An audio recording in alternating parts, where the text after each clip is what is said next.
Hello everyone, আসসালামু আলাইকুম। কেমন আছেন সবাই? চলে আসলাম এনাদার ব্লগ নিয়ে।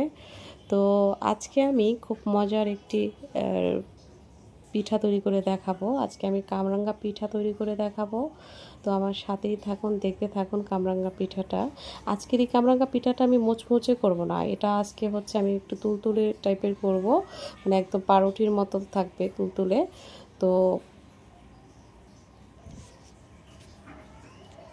এখানে নিয়ে নিয়েছি মেজারমেন্ট কাপে 1 কাপের মতো হচ্ছে ময়দা, নিয়ে নিব 1/3 কাপ গুঁড়া দুধ, নিয়ে নিব 1/2 টেবিল চামচ বেকিং সোডা, নিয়ে নিব 1/2 টেবিল চামচ বেকিং পাউডার। আপনারা যদি মুচমুচে কামরাঙ্গা পিঠা খেতে চান সেক্ষেত্রে হচ্ছে বেকিং পাউডার বেকিং সোডাটা স্কিপ করবেন, আর গুঁড়া দুধটা স্কিপ করবেন। কারণ হচ্ছে মুচমুচে টাইপের ময়দা কিন্তু এমনিতেই হচ্ছে মুচমুচে হবে ময়দার পিঠাটা।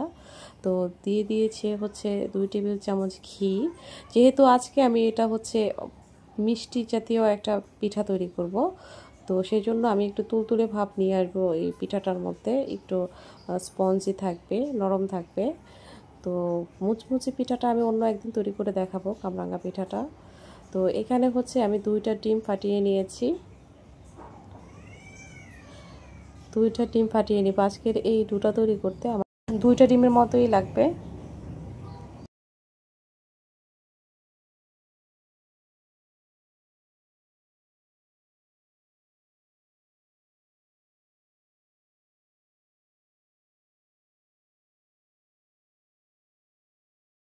ফাটিয়ে নেওয়া হয়ে গিয়েছে। এ পর্যায়ে হচ্ছে আমি অল্প অল্প করে ডিম দিয়ে দিব, অল্প অল্প করে ডিম দিয়ে ডোটা তৈরি করে নিব ভালো করে।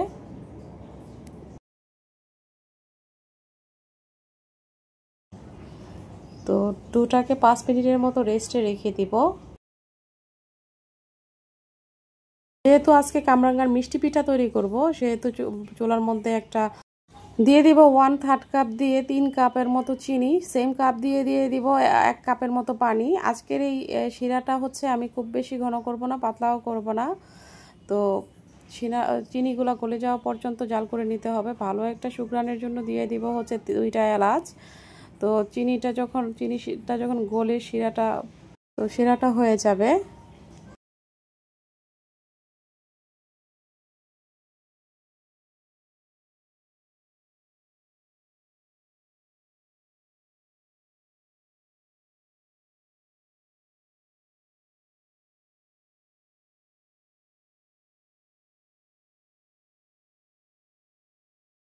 তো হয়ে গিয়েছে চিনি শিরাটা, এটা এখন এক সাইড করে রেখে দিব। এখন চলে যাব পিঠা তৈরির কাজে।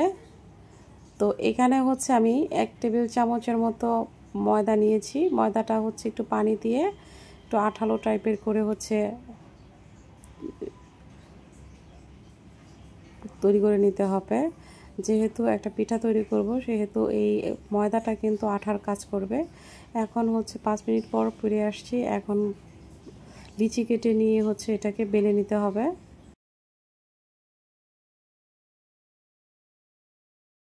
তো লিচি কেটে নিয়ে বেলে নিব।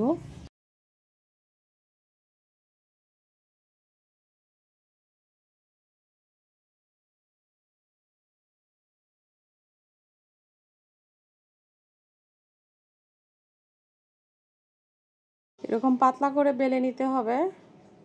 তো বেলে নিয়ে এরকম একটা কাটার দিয়ে আমি হচ্ছে কেটে নিব। আপনারা চাইলে গোল শেপ দিয়ে যে কোনো ভাবে কেটে নিতে পারেন। তো এভাবে হচ্ছে আমি কেটে নিব।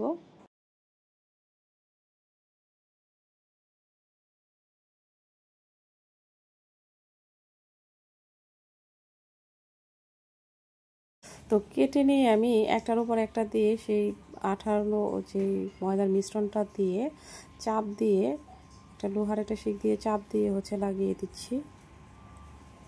তো এভাবে চাপ দিয়ে লাগিয়ে দিলে হচ্ছে পিঠাটা ভাজার সময় আর খুলে আসবে না পাপড়িগুলো।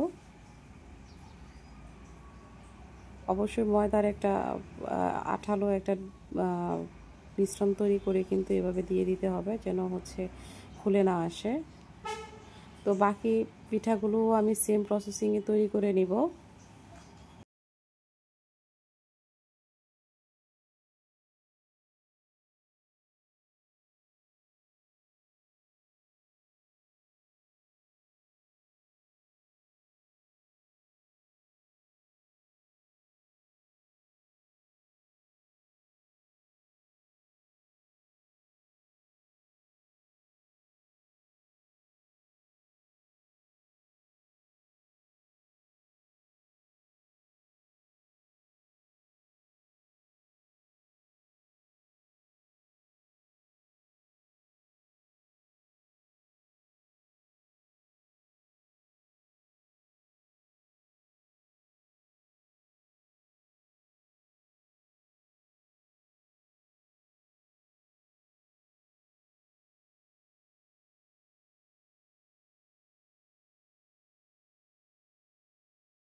সেমভাবে আমি সবগুলো পিঠা তৈরি করে নিয়েছি, দেখতেই পাচ্ছেন। এখন চলে যাব ভাজাভাজির কাজে। চুলার মধ্যে একটা প্যান বসায় দিয়েছি, দিয়ে দিয়েছি রান্নার তেল।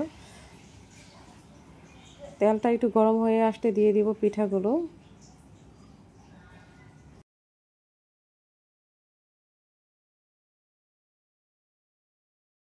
তেলটা গরম হয়ে গিয়েছে, এখন বাকি পিঠাগুলোও দিয়ে দিব। পিঠাগুলো দেওয়ার সাথে সাথেই কিন্তু ফুলে উঠতেছে, দেখতেই পাচ্ছেন।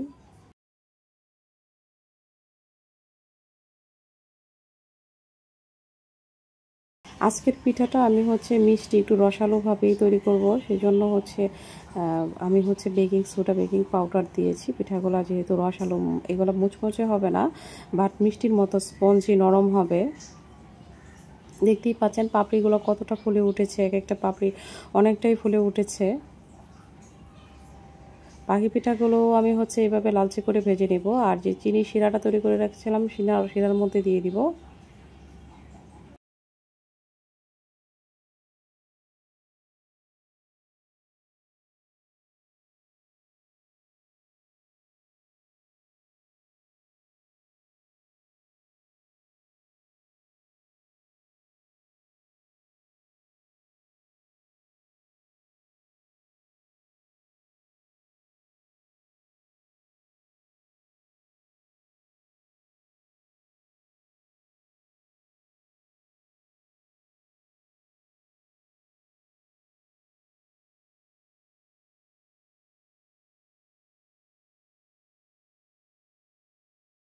সবগুলো পিঠা ভেজে নেওয়া হয়ে গিয়েছে।